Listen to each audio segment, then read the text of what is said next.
주실 하나님의 말씀은 에베소서 6장 1절로 4절 말씀입니다. 신약 316페이지에 있습니다. 한 목소리로 다 같이 봉독합니다. 자녀들아, 주 안에서 너희 부모에게 순종하라. 이것이 옳으니라. 내 아버지와 어머니를 공경하라. 이것은 약속이 있는 첫 계명이니 이로써 내가 잘 되고 땅에서 장수하리라. 또 아비들아, 너희 자녀를 노엽게 하지 말고 오직 주의 교훈과 훈계로 양육하라. 아멘. 영광과 찬양을 받기 합당하신 하나님 아버지, 거룩한 주일 아침 성도들이 한자리에 모여 주님께 예배드리게 하시니 감사드립니다. 지난 한 주간도 우리의 삶을 지켜주시고 일상 속에서도 믿음을 잃지 않게 하시며 오늘 다시 예배의 자리로 불러주시니 모든 감사와 영광을 주님께 올려드립니다. 하나님 아버지, 우리가 받은 은혜는 크지만 우리의 삶은 그 은혜에 부족할 때가 많았습니다. 주님을 사랑한다고 말하면서도 내 생각을 앞세울 때가 있었고, 믿음으로 살아가야 할 자리에서 염려와 불평이 앞설 때도 있었습니다. 이웃을 사랑하기보다 판단하고 섬기기보다 편한 길을 찾았던 우리의 연약함을 용서하여 주시옵소서. 예수 그리스도의 보혈로 우리의 마음을 깨끗하게 하시고 다시 주님 앞에 바르게 서게 하옵소서. 주님, 우리에게 사랑의 마음을 주시옵소서. 주님께서 먼저 우리를 사랑하셨듯이 우리도 가정과 교회와 이웃 가운데 사랑을 실천하게 하시옵소서. 말로만 사랑하는 것이 아니라 서로를 이해하고 기다려주며 어려운 이들을 돌아보고 상처받은 마음을 품어주는 성도들이 되게 하옵소서. 우리 교회 안에 따뜻한 위로와 진심 어린 격려가 넘치게 하시고 서로의 부족함을 덮어주며 함께 세워가는 공동체가 되게 하옵소서. 하나님 아버지, 우리에게 믿음의 비전을 허락하여 주시옵소서. 현실의 문제만 바라보며 낙심하지 않게 하시고 주님께서 우리 교회와 성도들 삶 가운데 이루실 선한 일을 바라보게 하시옵소서. 다음 세대가 믿음 안에서 자라나게 하시고 가정마다 예배가 회복되게 하시며 교회가 지역사회 속에서 복음의 빛을 전하는 교회가 되게 하옵소서. 작아 보이는 섬김도 주님 안에서는 귀한 일임을 믿고 각자의 자리에서 충성하게 하옵소서. 주님, 성도로서 가져야 할 바른 자세를 우리에게 주옵소서. 예배를 소중히 여기고 말씀을 가까이 하며 기도의 자리를 지키는 성도들이 되게 하옵소서. 어려운 일이 있을 때 원망하기보다 먼저 기도하게 하시고 내 뜻대로 되지 않을 때에도 하나님의 뜻을 신뢰하게 하옵소서. 교회 안에서는 겸손히 섬기고 세상 속에서는 정직하고 성실하게 살아가며 우리의 말과 행동을 통해 예수님의 향기가 나타나게 하옵소서. 오늘 말씀을 전하시는 목사님께 성령의 충만함과 말씀의 능력을 더하여 주옵소서. 선포되는 말씀을 통해 우리 마음이 열리게 하시고 듣는 데서 끝나지 않고 삶으로 순종하는 은혜가 있게 하옵소서.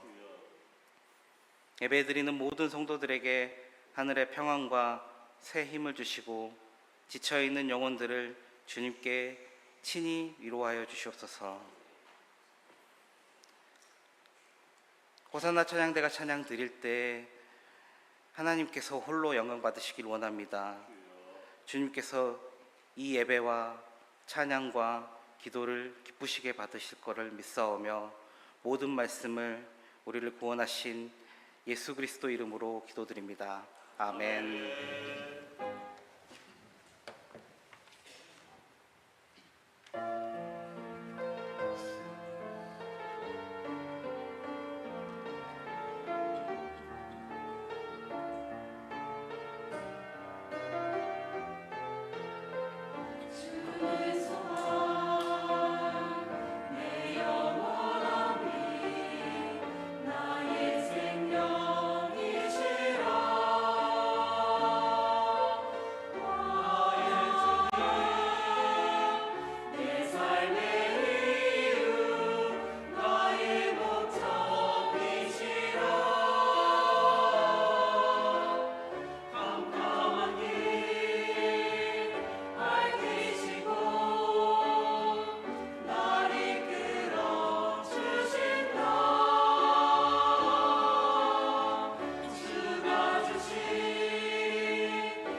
할렐루야. 아멘. 감사합니다. 귀한 찬양의 큰 은혜를 받았습니다.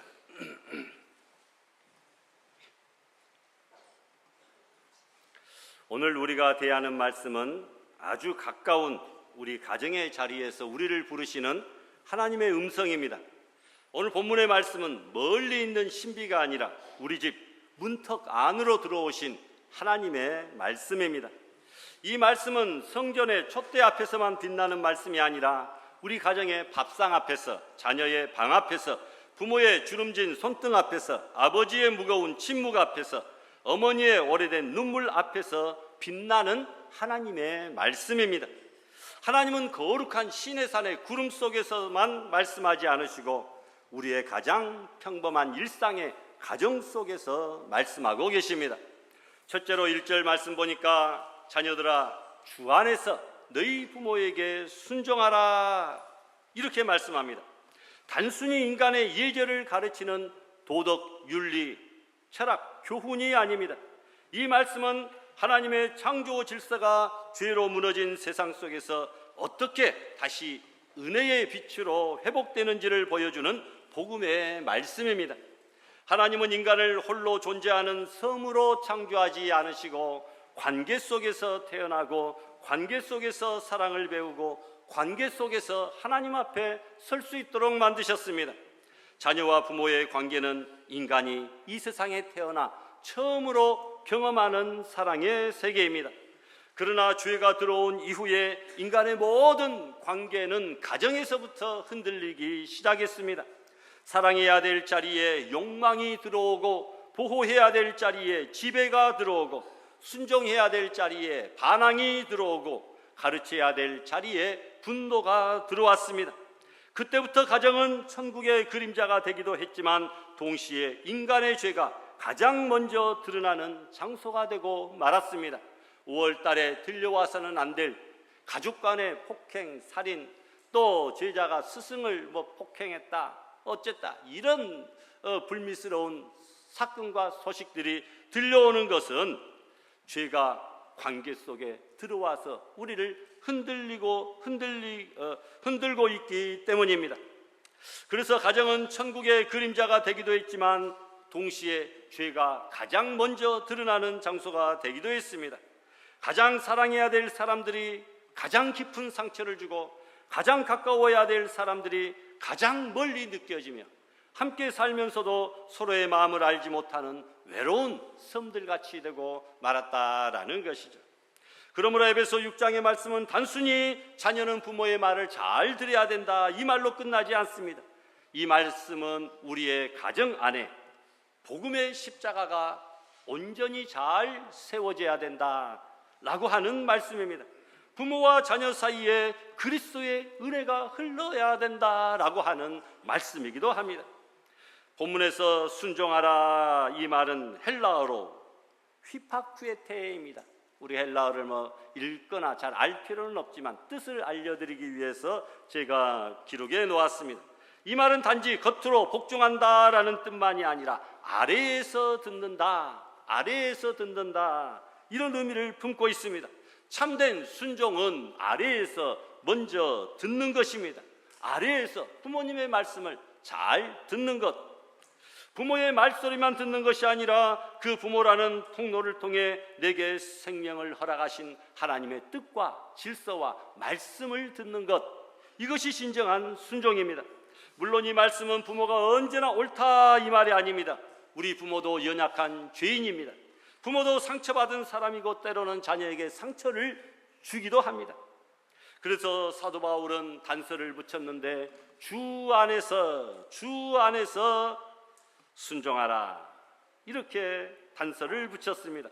자녀의 순종은 주 밖에서 맹목적으로 굴복하는 것이 아니라 주 안에서 하나님을 바라보며 드리는 믿음의 응답이다라는 거죠. 이 주 안에서라는 말은 짧지만 온 우주를 여는 문과 같습니다. 모든 것을 바라볼 때 주 안에서 바라보고 생각하고 실천하고 행동하고 결정하는 것, 바로 이것이 칼빈주의입니다. 칼빈주의, 주 안에서 주님과 함께 바로 판단하고 생각하고 결정하는 것이 바로 주 안에서 부모에게 순종하는 것입니다. 주 안에서 부모를 보는 사람은 부모를 우상으로 만들지 않습니다. 주 안에서 우리는 부모에게 순종하되 하나님보다 부모를 더 높이지 않습니다. 또한 부모의 허물과 연약함까지도 다 인정하며 받아들이는 것, 이것이 주 안에서 부모에게 순종하는 것인 줄 믿습니다. 또 2절에 내 아버지와 어머니를 공경하라, 이것은 약속이 있는 첫 계명이라고 말씀합니다. 여기서 공경하라, 이 말은 구약의 10계명에서 5계명에서 온 말씀이죠. 히브리어로 카베드입니다. 본래 무겁게 여기다, 공경하라, 이것이 무겁게 여기다라고 하는 원래의 의미를 가지고 있습니다. 부모를 공경한다라고 하는 것은 부모를 가볍게 여기는 것이 아니라 부모를 무겁게 여긴다라는 것이죠. 늙어가는 부모의 말을 귀찮은 소음처럼 가볍게 여기지 않는 것입니다. 부모의 주름을 실패의 흔적으로 여기지 않는 것입니다. 부모의 부족함과 연약함을 조롱거리로 삼지 않는 것입니다. 오늘의 시대는 빠름을 숭배합니다. 젊음을 숭배합니다. 생산성을 숭배합니다. 효율을 숭배합니다. 그래서 늙음은 숨겨야 할 것이 되고 약함은 부끄러운 것이 되고 부모의 느린거림은 세상의 속도에 맞지 않는 방해물처럼 취급되기도 합니다. 그러나 하나님의 나라는 세상의 논리와 방식에 따라 임하지 않습니다. 하나님의 나라는 자녀가 떨리는 부모의 손을 붙잡는 그 자리에도 임합니다. 하나님의 나라는 부모의 약해진 몸을 씻기고 약을 챙기고 밥을 떠먹이며 눈물로 함께 손을 붙잡고 기도하는 그 자리에도 임한다고 하는 사실입니다. 하지만 우리는 부모 공경을 말할 때에 반드시 십자가 앞에서 주 안에서 말해야 됩니다. 십자가 없는 공경은 율법이 되어 사람을 짓누르기도 합니다. 십자가 없는 순종은 상처받은 영혼에게 또 다른 멍해가 될 수가 있기 때문입니다. 세 번째로 여러분, 하나님은 부모에게도 말씀합니다. 4절에 뭐라고 말씀합니까? 또 아비들아, 너희 자녀를 어떻게 하지 말으라고요? 노엽게 하지 말라. 아비들, 즉 부모는 자녀 위에 군림하는 왕이 아닙니다. 부모는 하나님이 맡기신 자녀라고 하는 생명을 돌보는 청지기입니다. 따라서 부모는 자녀를 소유물로 생각해서는 안 됩니다. 자녀는 부모의 못 이룬 꿈을 대신 이루기 위해 대리로 태어난 존재도 아닙니다. 자녀는 부모의 체면을 세워주기 위한 장식품도 아닌 것입니다. 자녀는 하나님께서 부모에게 잠시 맡기신 하나님의 기업인 줄 믿으시기를 바랍니다. 노엽게 하지 말라, 이 말씀은 부모의 권위가 어디까지나 하나님 앞에서 제한된 권위임을 말씀하고 있습니다. 죄의 본성을 가지고 태어난 인간은 가정 안에서 작은 왕국을 만들고 싶어 합니다. 바깥에서는 힘들고 고통스럽고 쪼이고 지적당하고 혼나고, 그러나 가정에서만큼은 내가 왕이다, 큰 소리 한번 쳐보고 의시돼보고 싶은 그런 마음들도 있다라는 겁니다. 자기 말이 법이 되고 자기 기분이 날씨가 되며 자기 상처가 자녀의 운명이 되게 하려 합니다. 그러므로 부모는 자녀를 기르기 전에 먼저 하나님 앞에서 자기의 마음을 잘 다스리고 자기의 영혼을 잘 길러야 합니다. 자녀를 훈계하기 전에 십자가 앞에서 자기의 분노를 내려놓을 줄 알아야 된다라는 것입니다. 부모의 권위는 어디에서 나옵니까? 완전함에서 나오는 것이 아니라 회개할 줄 아는 겸손에서 부모의 권위가 나옵니다. 자녀 앞에서 내가 틀렸다, 미안하다, 나도 주님의 은혜가 필요한 부족하고 연약한 죄인이다, 이렇게 말할 수 있어야 됩니다. 완벽한 부모의 말보다 회개하는 부모의 눈물이 더 깊이 자녀의 영혼에 와 닿게 된다고 하는 사실입니다. 자녀는 부모의 설교를 듣기 전에 부모의 삶을 먼저 바라봅니다. 자녀는 부모가 주일에 부르는 찬송보다 평일에 다른 사람을 어떻게 대하는가, 그것을 먼저 봅니다. 자녀는 부모가 성경을 얼마나 많이 아는가 보다 부모가 실패했을 때 어떻게 회개하는지를 먼저 바라봅니다. 자녀는 부모가 기도한다는 말을 듣기보다 부모가 고난과 두려움 앞에서 어떻게 대처하고 있는가, 그것을 먼저 바라본다는 것입니다. 자녀에게 신앙을 물려준다는 것은 종교적인 습관을 강제로 주입하는 것이 아니죠. 부모의 삶 속에서 예수 그리스도의 복음이 실제로 옳고 살아있음을 부모가 삶으로, 행동으로, 모습으로 먼저 보여주는 것, 바로 그것이 중요한 일인 줄 믿습니다. 네 번째로 사도 바울은 4절에서 오직 주의 교훈과 훈계로 양육하라, 이렇게 말씀하고 있습니다. 여기 양육하라, 이 말은 헬라어로 엑트레페테라고 하는 단어입니다. 먹이고 기르며 돌본다, 이것이 곧 양육 아닙니까? 먹이고 기르며 돌본다. 자녀의 영혼은 부모의 지시와 명령으로 자라는 것이 아닙니다. 자녀의 영혼은 가정의 은혜의 식탁에서 자랍니다. 자녀는 사랑을 먹고 자랍니다. 말씀을 먹고 자랍니다. 부모의 기도를 먹고 자랍니다. 부모의 인내를 먹고 자란다는 것입니다. 부모가 자기 욕망을 십자가 앞에서 죽이는 그 모습을 먹고 자녀는 자라는 것입니다. 다른 것 먹이려고 하지 마시기 바랍니다. 부모가 세상의 성공보다 하나님의 나라를 더 귀하게 여기는 그 모습, 부모가 주님 앞에 나와 예배드리고 찬양하는 이 모습을 보고 자녀는 자라게 되는 줄 믿습니다. 여러분, 교훈은 헬라어로 파이데이아입니다. 단순한 정보 전달이 아니라 삶 전체를 형성하는 훈련, 이것이 교훈입니다. 훈계는 누데시아입니다. 마음에 새겨주는 권면의 뜻, 마음에 새겨준다. 그러므로 주의 교훈과 훈계는 차가운 규칙의 나열이 아니라 자녀의 마음속에 복음의 방향을 새겨주는 것, 이것이 바로 주의 교훈과 훈계의 원리의 뜻입니다. 자녀의 마음에 복음의 방향을 새겨주는 것, 자녀에게 복음을 새겨주라는 것입니다. 세상은 자녀에게 끊임없이 말합니다. 너는 성적이다. 성적이 중요하다. 너는 외모다. 너는 직업이다. 너는 돈이다. 너는 사람들의 인정이다. 그러므로 너는 실패하면 끝이다. 세상은 말합니다. 그러나 부모는 복음으로 다시 말해야 됩니다. 너는 하나님의 형상이다. 너는 그리스도께서 피로 사신 값지고 존귀한 존재다. 너는 사람들의 인정이다. 그리고 너는 은혜로 다시 일어날 수 있다. 십자가 앞에서 사랑받는 자다. 이렇게 말해줘야 됩니다. 이것이 주의 교훈과 훈계인 줄 믿습니다. 자녀를 부모 자신에게 묶어두는 것이 아니라 그리스도에게 데려가 내려놓고 주님 앞에 맡기는 것, 이것이 진정한 자녀 사랑이라고 하는 사실입니다. 다섯 번째로, 사랑하는 여러분, 에베소서는 개인 윤리의 책이 아니라 우리 교회에게 주신 책입니다. 바울은 에베소 앞부분에서 하나님께서 창세전에 그리스도 안에서 우리를 택하셨고 허물과 죄로 죽었던 우리를 그리스도와 함께 다시 살리셨으며 유대인과 이방인의 막힌 담을 허무시고 하나님의 새 사람을 만드셨다라고 선포합니다. 그리고 그 복음이 이제 교회 안에서, 그리고 부부관계 안에서, 부모와 자녀 관계 안에서, 주인과 종의 관계 안에서 이제는 실제로 나타나야 된다라고 하는 사실을 말씀하고 있습니다. 그래서 여러분, 복음은 하늘에만 머무는 추상이 아니고 교회에서만 선포되어지는 말씀이 아니고, 여러분, 가정 안에서 복음은 식탁의 언어가 되어야 된다. 부모와 자녀 사이에 그 대화 속에서 복음이 드러나야 된다라고 하는 사실이죠. 복음은 부모의 말투가 되어야 됩니다. 복음은 자녀의 태도가 되어야 됩니다. 복음은 가족의 갈등 속에서 회개의 길이 되어야 합니다. 복음은 서로의 연약함을 감당하는데 오래 참음이 되어야 된다. 가정 안에서 이 복음이 드러나야 된다, 나타나야 된다, 보여져야 된다라고 하는 사실이죠. 하나님은 고차원적이고 추상적인 사랑을 우리에게 요구하지 않습니다. 하나님은 현실적이고 구체적인 실제적인 사랑을 우리에게 요구하십니다. 하지도 못할 그런 거창한 것 요구하는 것이 아니라 가정 안에서 부모와 자녀와의 그 관계 속에서 진정한 조그마한 사랑을 하나님은 원하고 계신다는 것이죠.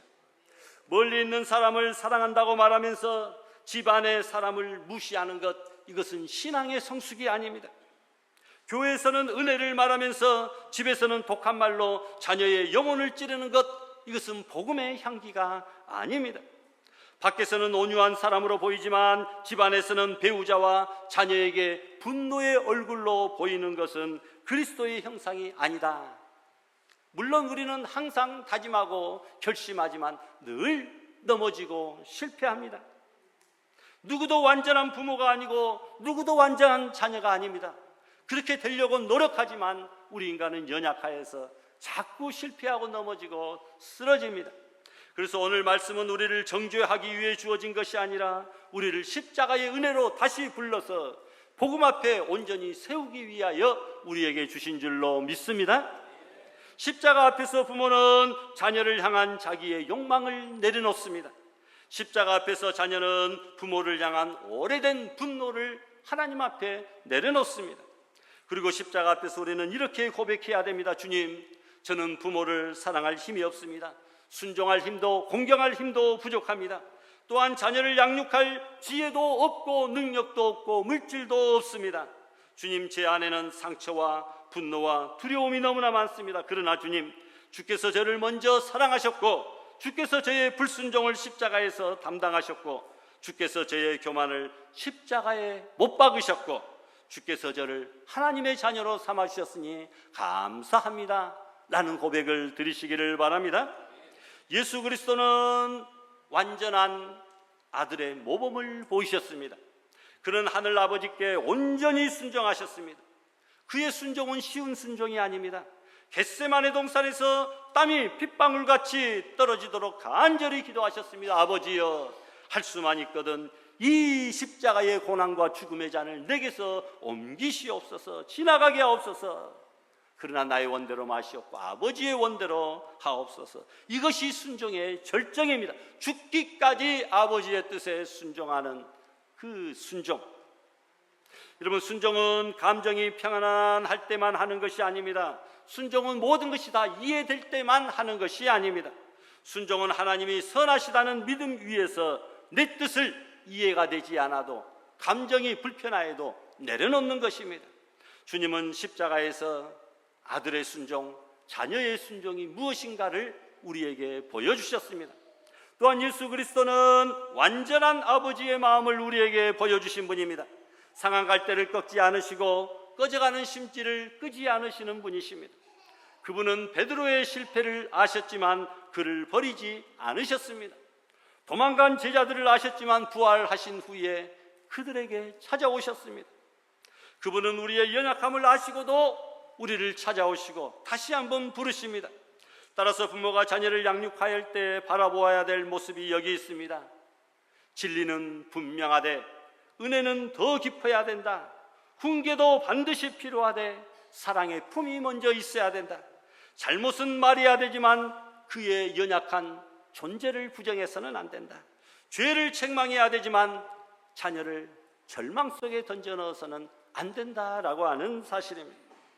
마지막으로 여러분, 부모 공경은, 죄송합니다, 마지막 아닙니다. 부모 공경은 결국 하나님 공경과 연결되어져 있습니다. 보이는 부모를 가볍게 여기면서 보이지 않는 하나님을 무겁게 여기고 섬긴다고 말하는 것은 거짓말이겠죠. 오늘날 많은 사람은 자기 자신을 스스로 만든 존재처럼 생각합니다. 내가 공부했고, 내가 노력했고, 내가 이루었고, 내가 여기까지 왔다. 물론 우리의 수고는 소중합니다. 그러나 세상에 독불장군은 없는 법이죠. 그 이전에 우리는 먼저 받은 사람입니다. 부모로부터 몸을 받았고 생명을 받았고 부모의 수고와 사랑과 헌신을 받았습니다. 우리가 기억하지 못하는 어린 시절 부모는 우리를 씻겼고 먹였고 안았고 기르셨습니다. 그리고 부모들은 기억해야 됩니다. 자녀는 부모의 영광을 위한 재료가 아니라 하나님의 영광을 위해 창조된 인격체다라고 하는 사실이죠. 부모가 자녀를 자기 뜻대로만 만들려고 하면 안 됩니다. 그러므로 부모는 자녀를 통제하는 사람이 아니라 자녀가 하나님의 부르심을 듣도록, 사무엘처럼 자녀가 하나님의 부르심을 듣도록 곁에서 도와주는 엘리 제사장과 같은 헬퍼가 되어야 된다라고 하는 사실이죠. 부모는 자녀 앞에 길을 대신 걸어줄 수는 없습니다. 그러나 길이요 진리요 생명이신 예수 그리스도를 알려주고 가르쳐줄 수는 있습니다. 부모는 자녀의 모든 고난을 막아줄 수 없습니다. 그러나 고난 속에서도 우리 주님이 함께 하신다고 하는 믿음은 심어줄 수가 있습니다. 부모는 자녀의 미래를 보장할 수는 없습니다. 그러나 영원한 하나님께 우리의 자녀의 앞날을 맡길 수는 있습니다. 그러므로 여러분, 가정의 회복은 단지 대화의 기술이나 습관의 변화가 아닙니다. 가정의 회복은 바로 예수 그리스도의 십자가의 복음인 줄 믿습니다. 그래서 우리의 가정에도 십자가가 비춰져야 되겠고 가정 안에서 말씀하시는 하나님의 음성을 들을 수가 있어야 됩니다. 이미 너무 늦었다고 생각되는 관계에도 하나님은 아니다, 아직 늦지 않았다라고 말씀하실 수 있습니다. 너무 오래 닫혀버린 마음에도 하나님은 그 문을 여실 수가 있습니다. 너무 깊은 상처에도 하나님은 십자가의 피로 다가오실 수가 있습니다. 인간의 시간은 끝났다라고 말씀하지만 하나님의 시간은 영원하다라고 말씀하십니다.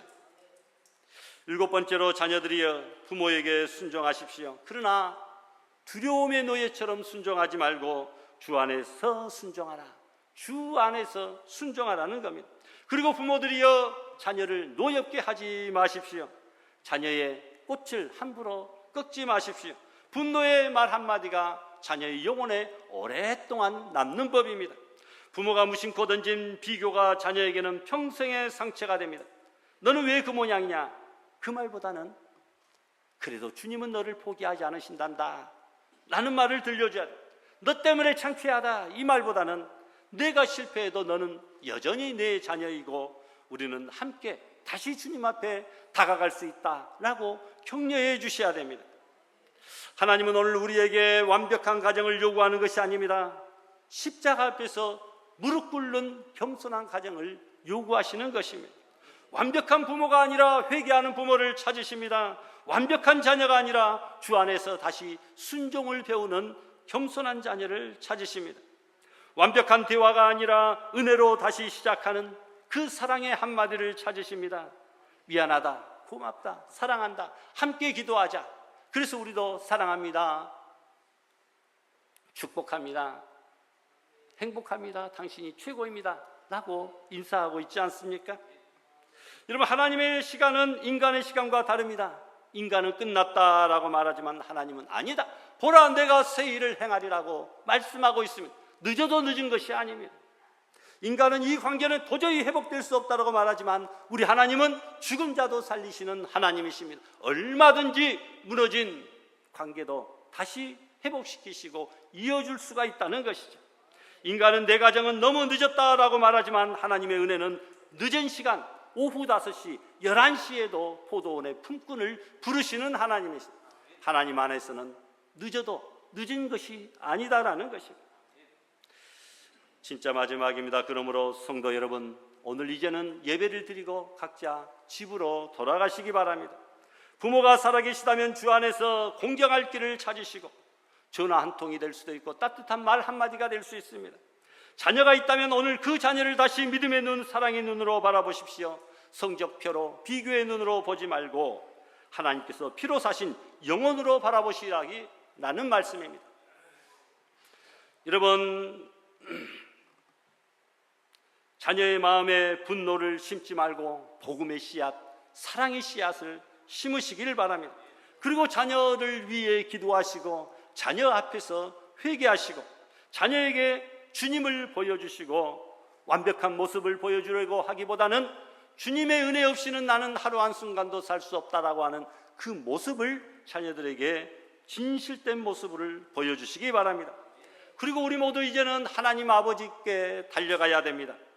우리는 부모에게도 실패했고 자녀에게도 실패했고 자기 자신에게도 물론 실패한 사람들입니다.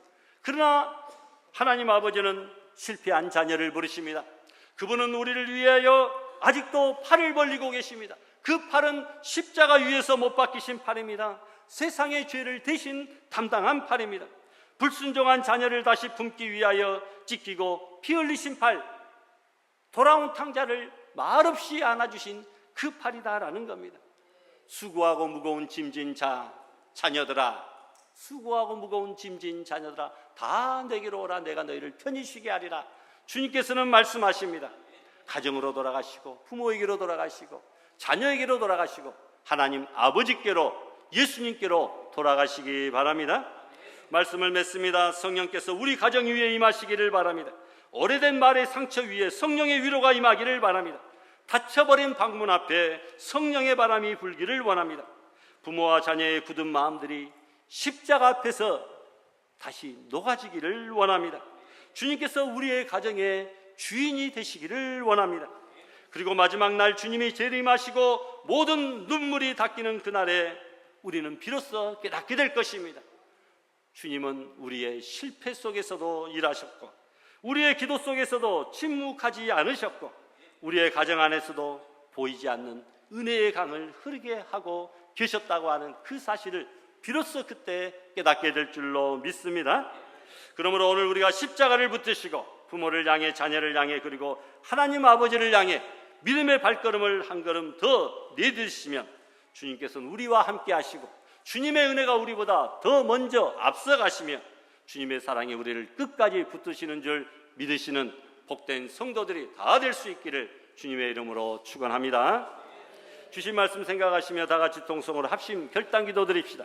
거룩하신 하나님 아버지, 연약한 우리들, 아버지 죄인된 우리들, 아버지의 부족한 우리들, 부모에게도 자녀에게도 하나님에게도 예수님에게도 교회에게도 아버지여 잘하지 못하였고 감당하지 못하였고 불순종하였고 허물과 죄로 죽었던 우리들, 아버지여 주님의 사랑으로 모범을 보이지도 못하였고 아버지 부모를 온전히 공경하고 순종하지도 못하였고 하나님 말씀 앞에 온전히 무릎 꿇지도 못했던 아버지여 연약한 연약한 죄들, 불순종한 죄들 용서하여 주시옵소서. 우리의 가정이 다시 회복되기를 원합니다. 부모와 자녀 사이가 다시 한번 회복되기를 원합니다. 부모를 무겁게 여기게, 자녀를 사랑으로 돌아보게, 완벽한 말로 아니라 아버지 우리의 사랑으로, 행동으로, 뉘우침으로, 회개로, 예배로, 말씀으로, 찬양으로 주님 앞에 모범을 보이며 우리 가정이 다시 한번 살아나기를 원합니다. 다시 주님 앞에 일어서기를 원합니다. 다시 사랑의 관계가 회복되어지며 하나님께 영광을 돌려드리는 아름다운 믿음의 역사만이 넘쳐날 수 있도록 주여 복을 내리어 주시옵소서. 예수님의 이름으로 기도드리옵나이다. 아멘.